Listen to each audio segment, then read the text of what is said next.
यदि आप क्वांट के किसी फंड में इन्वेस्ट कर रहे हैं तो आपने उनकी पास्ट परफॉर्मेंस को देखकर इन्वेस्ट किया होगा। लेकिन यदि क्वांट के अधिकतर फंड्स की रिसेंट परफॉर्मेंस को देखें तो ये चिंताजनक दिखाई दे रही है। सबसे पहले क्वांट स्मॉल कैप फंड को देखें तो इसने लास्ट 6 मंथ्स में ओनली 1.89% के रिटर्न्स बनाकर दिए हैं। वहीं पर बेंचमार्क ने इसी पीरियड में 7.59% के रिटर्न्स बनाए हैं।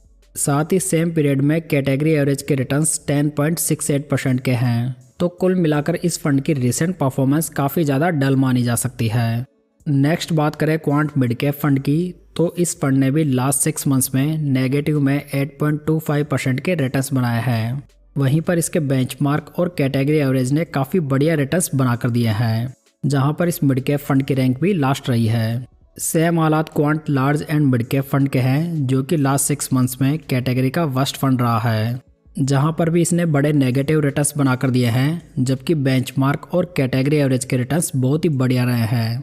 दोस्तों अभी के समय quant fund house total 27 schemes run कर रहा है, जिसके थ्रू वो लगभग 1 लाख करोड़ रुपए का AUM भी मैनेज कर रहा है। लेकिन उनमें से अधिकतर इक्विटी स्कीम्स अभी के समय अंडर परफॉर्म करती हुई देखी जा सकती है। लेकिन मुद्दे की बात यह है कि कैसे टॉप परफॉर्म करने वाले ये फंड्स अचानक से अंडर परफॉर्म करने लगे हैं।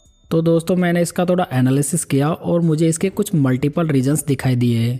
इसका फर्स्ट रीजन ये है कि किसी भी फंड हाउस के most of funds consistent basis पर टॉप परफॉर्मिंग म्यूचुअल फंड्स नहीं रह सकते। जैसे कि किसी स्टॉक की साइकिल होती है, ठीक वैसे ही म्यूचुअल फंड्स भी साइकिल में परफॉर्म करते हैं, जिसका मेन रीजन इनके द्वारा फॉलो किए जाने वाली स्ट्रेटेजी होती है। जैसे कि आपने देखा होगा कि 4-5 साल पहले तक एक्सिस फंड हाउस के मोस्ट ऑफ फंड्स बहुत ही अच्छा कर रहे थे। उसके बाद में PGM फंड हाउस के फंड्स अच्छा करने लगे और उसके बाद में नंबर आता है क्वांट म्यूचुअल फंड्स का। लेकिन यदि देखा जाए तो अभी के समय ये तीनों फंड्स हाउस ही इतना बढ़िया परफॉर्म नहीं कर रहे हैं।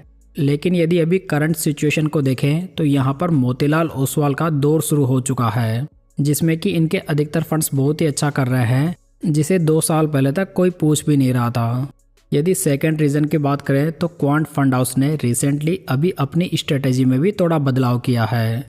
क्वांट फंड हाउस ने जब 2018 में एस्कॉट म्यूचुअल फंड का टेक ओवर किया था, तब इसका AUM ओनली 235 करोड़ रुपीस था। तब इसके CEO संदीप टंडन ने फंड हाउस में ग्रोथ करने के लिए आर्बिट्रेज स्ट्रेटेजी को फॉलो करना शुरू किया, जिसमें कि ये फंड हाउस अपॉर्चुनिटीज को देखकर पोर्टफोलियो स्टॉक्स में बार बार चेंजेस करके रिटर्न्स जनरेट कर रहा था, जिससे हुआ ये कि इनके अधिकतर फंड्स बहुत ही अच्छा करने लगे और इसी कारण इन्वेस्टर्स ने इस फंड में काफ़ी ज़्यादा रुचि भी दिखानी शुरू कर दी। नतीजन मात्र 6 साल में इनका AUM 235 करोड़ रुपीस से बढ़कर लगभग 1 लाख करोड़ रुपए हो चुका है।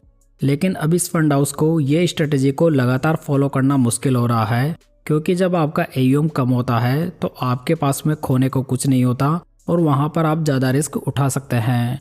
लेकिन अब इस फंड हाउस के पास में अच्छे खासे इन्वेस्टर्स इकट्ठा हो चुके हैं और ये बहुत ही बड़ा AUM भी मैनेज कर रहा है। इसी वजह से यहाँ पर स्टॉक्स में बार बार चेंजेस करके रिटर्न्स बनाना काफ़ी मुश्किल काम हो सकता है।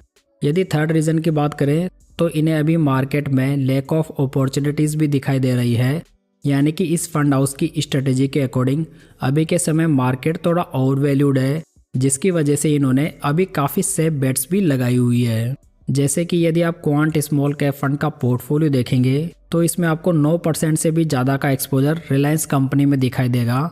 कुल मिलाकर इस स्मॉल कैप फंड ने 26.18% का एक्सपोजर लार्ज कैप कंपनीज में लिया हुआ है। तो यदि कोई स्मॉल कैप फंड इतना बड़ा एक्सपोजर लार्ज कैप कंपनीज में रखेगा तो उसका अंडर परफॉर्म करना लाजमी है। साथ ही ये सेम स्ट्रेटेजी आप इनके बाकी अदर फंड्स में भी देख सकते हैं। इसी रीजन के साथ में इन्होंने अभी फंड्स में काफ़ी ज़्यादा कैश होल्डिंग भी बनाई हुई है, जिसमें कि इन्होंने क्वांट स्मॉल कैप फंड में 8.08% एक्सपोजर कैश में होल्ड किया हुआ है। वहीं पर क्वांट मिड कैप फंड में 8.09% कैश में होल्ड किया हुआ है। तो दोस्तों जब कोई फंड इतना ज़्यादा पोर्शन कैश में होल्ड करके रखेगा तो वहाँ पर फंड अंडर परफॉर्म तो करेगा ही।